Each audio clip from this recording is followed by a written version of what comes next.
Assalamualaikum warahmatullahi wabarakatuh, saudara sekalian dimanapun Anda berada. Pada kesempatan kali ini kita akan sama-sama menyaksikan wawancara Pak Yusuf Mars dengan Gus Rofi'i Muhlis ya, terkait dengan bagaimana membahas polemik nasab ini yang sudah 2 tahun tidak kunjung selesai, saudara sekalian. Bahkan kajian Kiai Haji Imad ini semakin pedas, menyengat seperti sambal ya. Oke, selengkapnya mari kita sama-sama simak video berikut. Assalamualaikum warahmatullahi wabarakatuh. Waalaikumsalam warahmatullahi wabarakatuh. Pemirsa pada Suat TV, saya Supares berkunjung ke Bos Rawon Bidadari dan Bos Sambal Ikan Peda Bidadari. Ya, ini ada promo September Ceria. September Ceria. Jadi saya akan membahas ini persoalan nasab nih. Iya. Persoalan nasab, polemik nasab Ba'alwi. Ternyata setelah saya rasa-rasa ini seperti pedasnya sambal ikan peda Bidadari. Luar biasa. Tadi sambal itu Mas Yusuf, tobat sambal dulu. Kiai Zainuddin MZ itu kan pernah ceramah. Iya. Jangan tobat sambal. Kenapa? Tobat sambal itu dia itu aduh pedes kapok. Tapi besok cari sambal lagi. Sama urusan nasab itu seperti itu. Iya. Udah nggak bahas nasab deh. Nanti memecah belah umat. Besok, tapi begitu lihat ada WA group. WA group, terus ada materi-materi baru yang membuat orang itu semakin yakin dan percaya, akhirnya belajar lagi. Jadi kalau berkaitan nasab ini bukan polemik saya. Iya. Saya tidak menyebut polemik, saya tidak menyebut ini ada pembegal nasab, tidak. Tapi ini adalah mencerahkan dan mencerdaskan. Iya. Hingga melihat dari sudut pandang mana. Iya. Akan merasa stres kalau sudut pandangnya orang ini yang dikritisi ini takut kehilangan, takut nasabnya terbongkar. Terungkap, takut nasabnya terungkap. Nah, ini orang yang kategori akan mengalami kesumpekan, kesetresan. Tapi kalau orang yang kan banyak tuh Habib-habib yang baik-baik itu ya biasa-biasa aja nanggapinya. Iya. Tapi kan juga ada yang Habib kebakaran jenggot sampai memprovokasi. Kalau kan kayak gitu-gitu itu kan saya lucu gitu loh. Termasuk kemarin kasusnya ada di Kerawang. Nah, terus kemudian di mana lagi tuh? Ya, Kerawang sampai ada pengikut-pengikut yang menganiaya Kiai NU yang diduga Kiai tersebut itu dapat membuat gurunya itu kebakaran jenggot atau kehilangan gelar itu, sehingga akhirnya membabi buta dan akhirnya ya dia harus mempertanggungjawabkan di depan hukum. Baik, memang kajian nasab Kiai Imad ini pedas seperti pedasnya sambal ikan peda bidadari. Baik, ya pedasnya kenapa? Karena kajian nasab Kiai Imad sampai sekarang itu masih terus ongoing itu ke masyarakat bawah. Alih-alih berhenti, ini secara nasional ramai di medsos, kemudian juga langsung sekarang itu ke daerah-daerah. Saya kemarin Kiai Imad lihat ada di Banyumas, kemudian di Kebumen, terus di mana lagi itu? Itu juga tentang nasab. Tentang nasab. Nah, ini ada pertanyaan justru ini menarik ini dalam pidato Kiai Imad mengatakan bahwa saya ini karena dibuka tanya jawab ya. Nah, kemudian para peserta ya, atau para hadirin ada yang menyatakan saya adalah seorang muhibbin. Nah, saya sekarang posisinya bingung. Jadi saya harus bersikap apa? Nah, ini fenomena-fenomena ini. Iya, betul. Nah, menurut Anda ini bagaimana nih? Ya, fenomena tentang nasab memang berdasarkan saya melihat sekarang ini, saya rajin melihat kadang malam, terutama podcastnya Pada Suka ini memang original, mendatangkan narasumber yang kredibel. Yang Rumel Abbas juga pernah didatangkan kan itu. Antara yang pro dan kontra itu bagus, sama seperti Bang Haji Roma Irama. Makanya saya tidak setuju ketika Roma Irama dituduh difitnah sebagai ahli nasab. Keliru. Waktu saya datang ke Bang Haji Roma Irama itu hanya seperti Mas Yusuf ini. Dia menghadirkan si fulan yang mempermasalahkan nasab Alawi. Dia juga menghadirkan yang mendukung nasab Ba'alawi. Jadi Iya. dia itu, nah ketika ini dihadirkan kedua belah pihak, Iya. Omai Rama terpanggil gitu loh.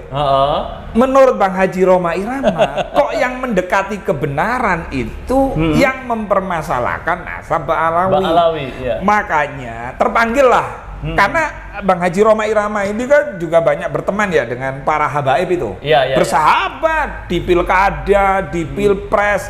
Beliau itu sering bertemu dengan kelompok habaib tersebut. Iya, Nah inilah hebatnya Bang Haji Roma Irama. Saya tetap berteman Beb dengan antum.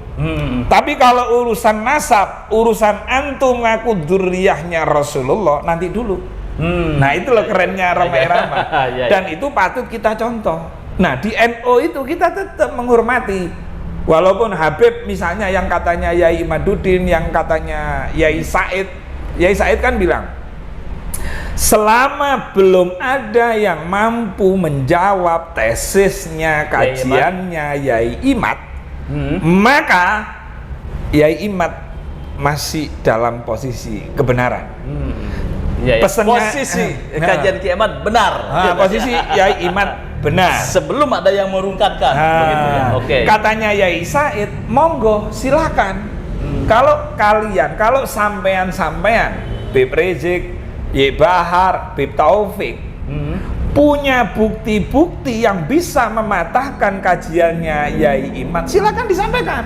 Nggak perlu marah-marah. Itu loh NU itu begitu. Jadi pedas menyengat tetap besok juga makan sambal peda lagi. Iya. Itulah gitu, polemik nasab. Betul itu. Ya. Nah, jadi Mas Yusuf memang menarik ya.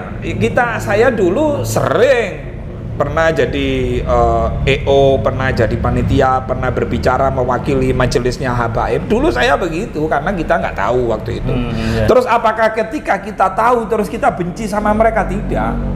Kenapa? Karena mereka ini mengaku menjadi dzurriyyahnya baginda Rasulullah Muhammad SAW berdasarkan keterangan bapaknya, kakeknya, mbahnya, kan itu. Kalau Yai Imad itu mengkaji betul, kan itu kan, anu betul kitab sezaman apa enggak, terus benarkah Ubaidillah yang menjadi sandaran, yang menjadi nenek moyangnya Habib-Habib di Indonesia ini benar enggak cucunya Ahmad bin Isa. Nah itu harus dibuktikan, nggak perlu marah-marah, nggak perlu memfitnah, memframing, menuduh ini ulah komunis, ini pembegal nasab, ini tujuannya memecah belah. Nggak ada, itu nggak ada. Ini masalah ilmu, ini masalah pengetahuan. Gitu. Jadi Anda tidak setuju bahwa kajian nasab ini adalah digerakkan oleh pembegal nasab? Ada lagi yang menuduh PKI. Wah, ini bagaimana nih? Ini orang sumpek. Orang yang ngomong bahwa Yai Imad atau kiai-kiai lainnya yang mencerahkan, yang mencerdaskan, terus dituduh dia pembegal nasab, dia terafiliasi dengan partai zaman dulu misalnya, ini menyesatkan. Berarti ini orang nggak pinter, berarti orang ini nggak alim. Karena orang kalau alim, Mas Yusuf, ya cukup dia menyampaikan kebenaran. Apa? Buktinya apa? Kalau sampean cucunya Rasulullah, nasabnya dari mana, sampaikan itu. Buktinya apa? Manuskripnya apa? Nah itu kan ada Profesor Manahem Ali juga tidak percaya. Terus Dokter Sugeng tes DNA, terakhir itu tes DNA. Nah yang lucu kemarin lah tes DNA. Yang lucunya lagi kan gini Mas Yusuf. Dulu ada seorang imam, imam besar ngomong. Waktu itu memang rame Habib-Habib palsu sebelum Yai Imad. Nah dia ditanya lah di pengajian itu. Nah imam besar ini ngomong, gampang kok sekarang ini kalau ingin mengetahui Habib mana asli mana palsu, gampang. Bisa tes rambut, kan ada tuh rambutnya Rasulullah, bisa tes DNA, kan itu. Ini belum ada Yai Imad. Begitu Yai Imad itu ada, kiai-kiai lainnya muncul, youtuber kiai-kiai kampung, ustadz-ustadz kampung, terutama dari Nahdien ini muncul, guru gembul muncul. Disuruh tes DNA, pada takut semua, sehingga sampai ada fatwa haram tes DNA itu. Menantunya ngomong seperti itulah, akhirnya ya kebingungan sendirilah. imam besar ini. Gimana ini? Dulu saya ngomong supaya tes DNA, tes rambut. Nah, sekarang karena mereka takut, kemarin kan sampai itu Habib Agus tuh kan, tes DNA. Lah, hasilnya sudah G, ya? Hasilnya G. Udah G ngeyel lagi. Ya Allah, astagfirullah. Memang kalau bukan durian Nabi terus sampean nggak bisa masuk surga, karena enggak. Ukurannya kan kemuliaan itu takwa, ketakwaan. Betul, itu yang katanya Mas Yusuf tadi, jangan melihat dari zat. Oke, memang polemik nasab ini, persoalan nasab ini,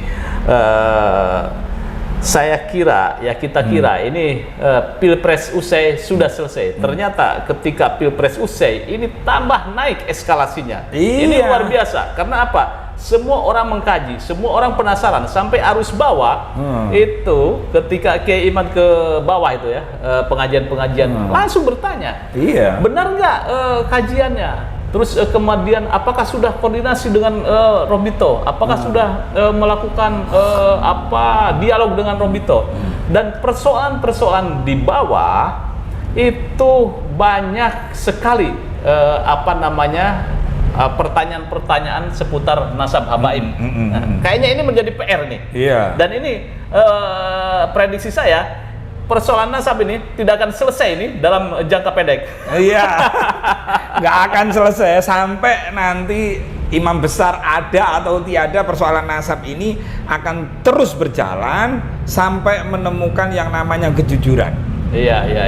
Kan itu. Betul. Ada kelompok yang memang mengandalkan, terus udah kadung jualan kakek ana kakek antum Rasulullah. Nah, ini tersandra itu. Ada juga Habib yang Anafi, walaupun misalnya ana bukan duria Rasulullah, nggak ada masalah gitu, kita tetap seperti biasa. Nah, ini ada, saya nemukan Habib di Bangil yang jualan kayak jualan martabak, jualan khoir orangnya. Memang dia nggak pernah ceramah ke sana kemari jualan nasab, nggak pernah. Jadi masih banyak Habib yang baik, juga yang jelek-jelek ini yang menjadi bumerang akhirnya masyarakat menjadi penasaran, harusnya dijawab dengan ilmu, kok ini dijawab dengan marah-marah, dengan fitnah, dengan makian, dengan hinaan. Nah, ini keliru. Ilmu ya dijawab ilmu, kajian dijawab kajian, manuskrip dijawab manuskrip. Baik, ini saya jadi teringat Guru Gembul, bahwa polemik nasab itu tidak akan berakhir ketika satu sama lain menampilkan sebuah kajian-kajian atau fakta-fakta. Katakan dari Kiai Imad mengatakan mana manuskripnya atau fakta-fakta sejarah, kemudian dari Robito juga sama, atau dari pihak yang kontra terhadap Kiai Imad. Ternyata ini analisis Guru Gembul ini tidak akan menyelesaikan masalah, karena di bawah itu akan melihat bagaimana praktik atau akhlak yang diimplementasikan oleh seorang Habib ketika berada di masyarakat. Apakah mencerminkan akhlak Rasulullah atau tidak? Nah, itu sebetulnya jauh lebih penting. Betul. Ini Anda setuju ini? Kalau dulu kan nggak ada yang ngoreksi nih tentang nasab. Bahkan mulai zamannya Mbah Hasyim Asy'ari terus sampai Gus Dur, sampai kan nggak ada tuh yang ngoreksi. Nah, sekarang muncul yang ngoreksi. Kebetulan bukti-buktinya lengkap, karena memang sekarang ini kan ada grup WA, Mas Yusuf, ada medsos, ada TikTok, ada YouTube.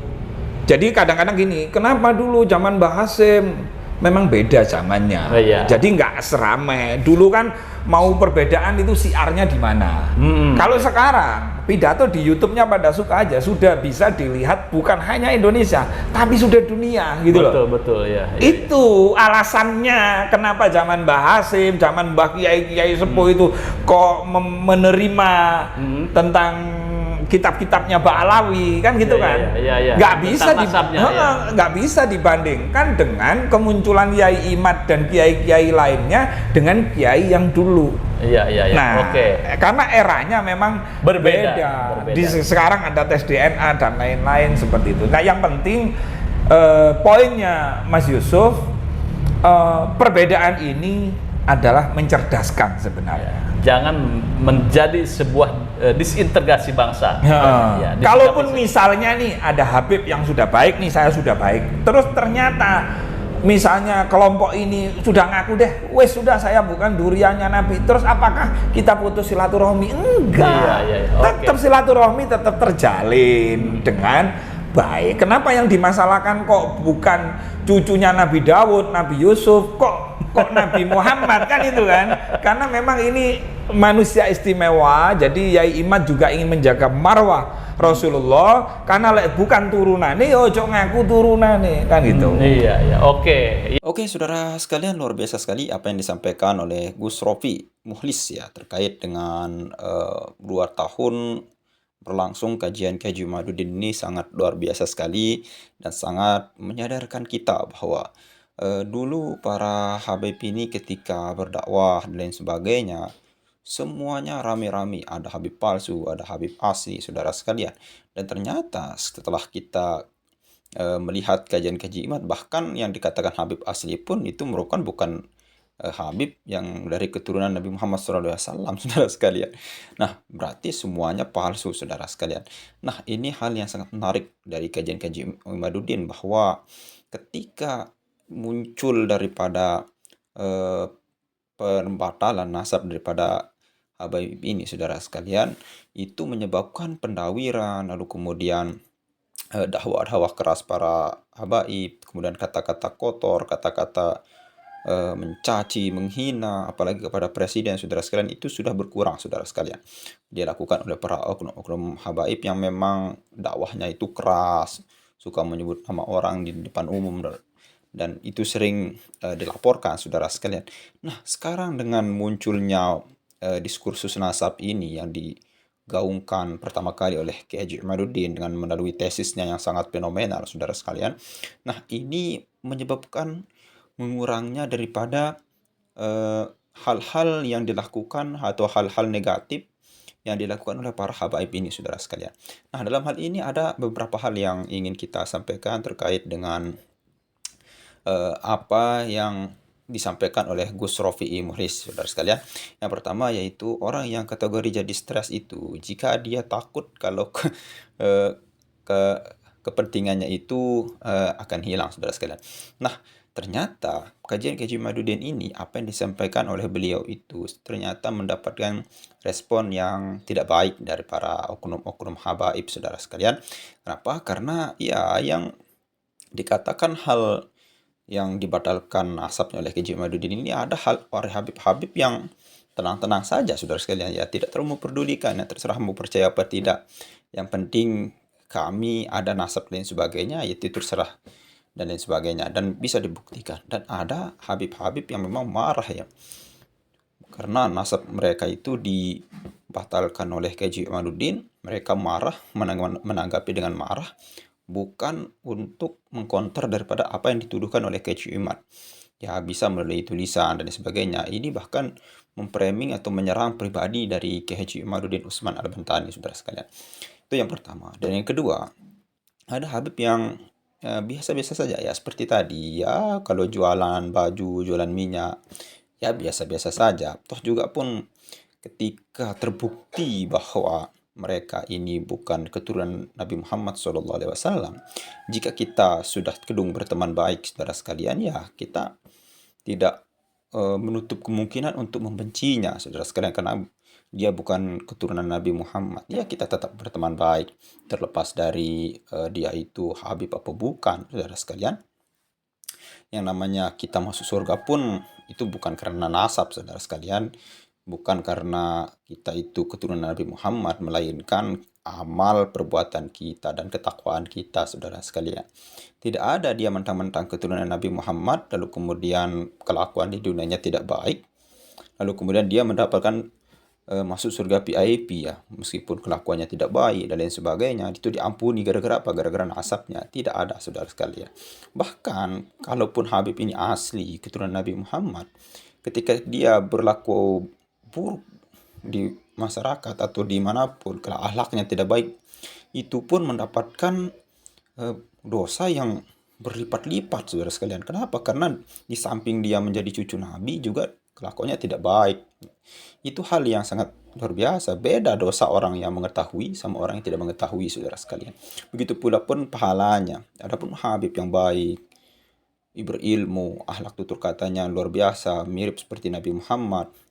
Nah, ini adalah keturunan-keturunan Nabi yang memang pahalanya jauh lebih bagus daripada pahala-pahala orang biasa di samping dia sebagai keturunan Nabi. Begitu begitu juga pun ketika orang mengetahui melakukan ibadah, melakukan hal-hal yang baik, itu di samping melakukan halnya dengan keilmuan dia tahu dalilnya, jauh lebih berkualitas pahalanya ketimbang orang yang hanya melakukan kebaikan tanpa mengetahui dasar-dasarnya, saudara sekalian. Itu yang ketiga. Dan yang selanjutnya yang disampaikan Gus Ropi sangat penting sekali, saudara sekalian. Mereka mengaku keturunan Nabi berdasarkan nenek moyang mereka yang telah dahulu ya. Yang memang seperti itu. Kenapa? Karena rata-rata para Habib ini mendapatkan nasabnya itu dari bapaknya, dari kakeknya, buyutnya, dan lain sebagainya. Nah, hal ini dibuktikan bahwa ketika mereka sudah nyaman dengan nasab mereka dari nenek moyangnya, nah tiba-tiba ada orang yang mempertanyakannya. Nah, ini hal yang menjadi momok yang menakutkan dan memukul bagi mereka. Mungkin gara-gara hal ini mengagetkan bagi mereka, membuat mereka sok dan marah-marah kepada Kiai Haji Imaduddin, bahkan menyerang pribadi beliau. Nasab nasab Imat itu seperti ini, seperti itu, dan lain sebagainya. Padahal itu tidak ada hubungannya dengan diskursus nasab ya, saudara sekalian. Oke, mungkin hanya itu saja yang bisa kita sampaikan. Sekian, assalamualaikum warahmatullahi wabarakatuh.